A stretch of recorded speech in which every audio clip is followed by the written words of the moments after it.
Franklin, and I'm probably not going to record too much because I'm trying to be safe on the road here.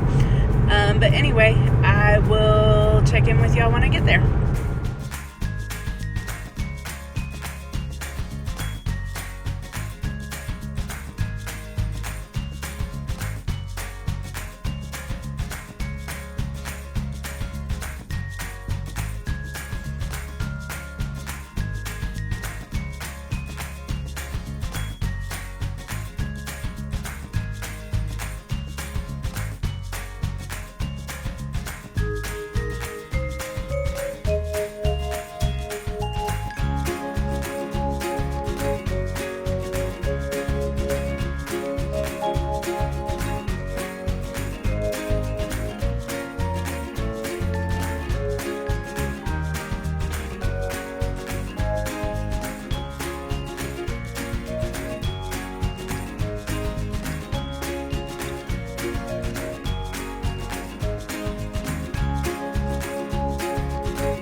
Guys, I am all done with my shopping. I got my wheel in the back.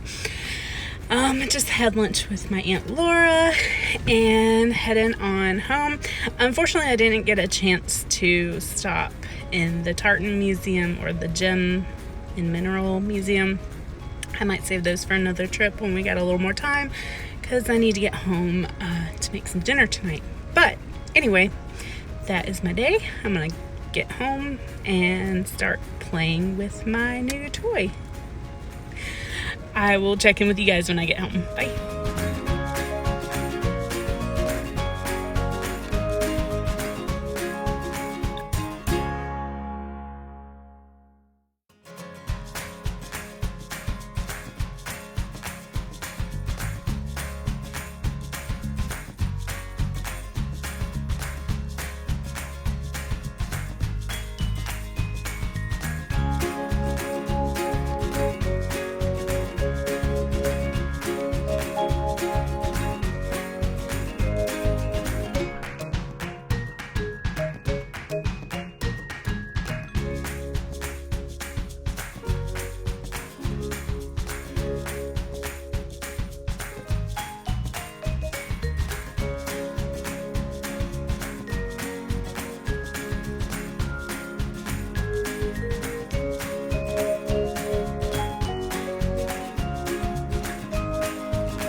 guys, so it is now Wednesday. Apologies for not signing off and getting this uploaded last night, but by the time I got home, cooked dinner, put the wheel together and started playing with that, I just got sucked in and just didn't get to it last night. So anyway, I had a really great day yesterday. Went to the yarn shop in Franklin, North Carolina, called Silver Threads and Golden Needles. It was a really nice yarn shop. They had a lot of, they had a good mix of things, from indie dyers to kind of more of your staple things, like your Shibui and Malabrigo. Lots of good sock yarns there. And they also had a nice section for weavers. They had a couple of looms and wheels in the store as well, and some spinning fiber. They had a really nice selection of needles as well, which I do not need any more needles. But anyway, yeah, we had a nice time in there. And then my aunt and I went and had lunch. So yeah, I don't remember the shop owner's name, so I'll try to pop it on the screen. But she was super nice, and we had a lovely chat about dyeing yarn and that stuff. So I can highly recommend them. It's near Dillard, Georgia, if you're ever in that area too. Dillard and Franklin, it's right on the North Carolina-Georgia border. And we actually did Thanksgiving out there last year. It's a really pretty area. So yeah, so I took a little detour home through the Blue Ridge Parkway. So I popped some of that footage in there as well. There wasn't a ton of fall color on the leaves, again, because it's been super hot here lately, but there was a few things trying to turn, and sorry, I thought Jason was home, but it's not him. Anyway, there was, yeah, the leaves are trying to turn out there, so I think like next week and the week for Seth might actually be really a peak time for the leaf color.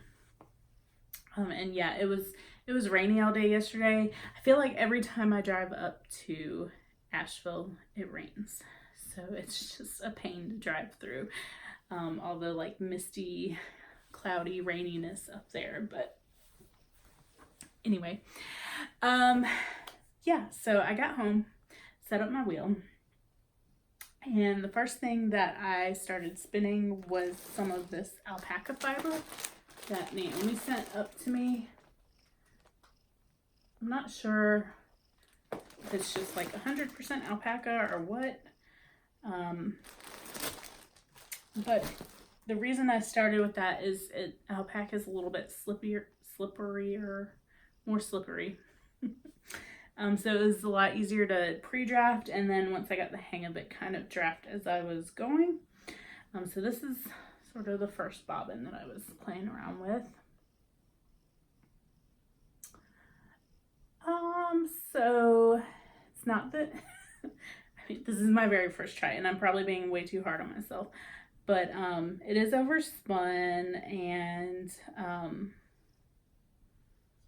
it goes from like bulky weight to lace weight, which is fine. I mean, this is probably not going to turn into anything at this point. But I think I was doing pretty good for my first time. The kind of rhythm that I naturally fell into was, I believe, called a short forward draw. I'm still learning all the terminology, and I know some of the terminology, but like actually understanding what it means while you're doing it is different. So yeah, I'm pretty happy with that. I'll probably sit down and play with it a little bit more tonight. But after I was done with that, I wanted to, of course, try something else. So I took some footage of the wheel that I'll pop in after this, and there's another bobbin on there that you'll see, which that is some of this mystery fiber that I've had for a while. I'm pretty sure it's just wool. I don't know if it's anything special. It definitely feels not rough, but It's not as smooth as the alpaca, and it has a little more resistance when I was trying to draft with it. So what I was doing was just kind of splitting it into like pencil roving-ish pieces. Excuse me. So what's on that bobbin on the wheel now definitely is thicker than most of what I was getting on with this one. But anyway, the alpaca makes my nose itch. I'm really happy with the wheel. I definitely I have one, it's not even an issue. It kind of makes a clicking noise if like the flyer gets too far forward. So I feel like I have to periodically kind of push it back into this little knob in the back. I don't know if that's normal or what. And I hope I'm using all the correct terminology. But yeah, it's really comfortable, really easy to put together. I'm really enjoying it. I'm ready to like be beyond the beginner phase already and like spinning something that I'm actually going to want to knit with. But anyway, oh, the only other thing that I was going to show you, I did of course pick up some yarn at the yarn shop. So I did finish the socks that I was working on. Pop a picture in of them. So of course finished one pair of socks. That means that I'm allowed to buy more sock yarn. So I got some of this Regia Perfect. So the yellow yarn, if you're not familiar, just indicates where to start for each sock so that you get a perfectly matching pair. So I just really love this like mauvey color. And when I finish, well, I don't know when I'll get to these because I've got like 20 pairs of socks that I want to knit. The only other thing that I picked up was an enamel pin, and it is pretty much like this pin was made for me. And it says, "You better swatch." Because we all know my history with swatching. So I felt like I needed this as a personal reminder. So I need to put it on a project bag or something where I will see it frequently. But it is also in my color, the nice peach. So yeah, that is that. I've got dinner in the oven. I've got one pot of yarn finishing up down there that I need to finish up. I have 3 advent colors left to dye, so I'm really hoping to get those done by the end of the week and get those packaged up over the weekend so I can get them out the door. I do have a couple left in the shop if you're interested. So they will be ready to ship hopefully next week, so you won't even have to wait for them to be dyed up or anything. And yeah, so thanks for stopping by. Thanks for being patient with me on getting this video up. If you like the video, give it a thumbs up. If you want to see more, hit the subscribe button, and I will keep you guys posted on my spinning progress, and I will see you tomorrow. Bye.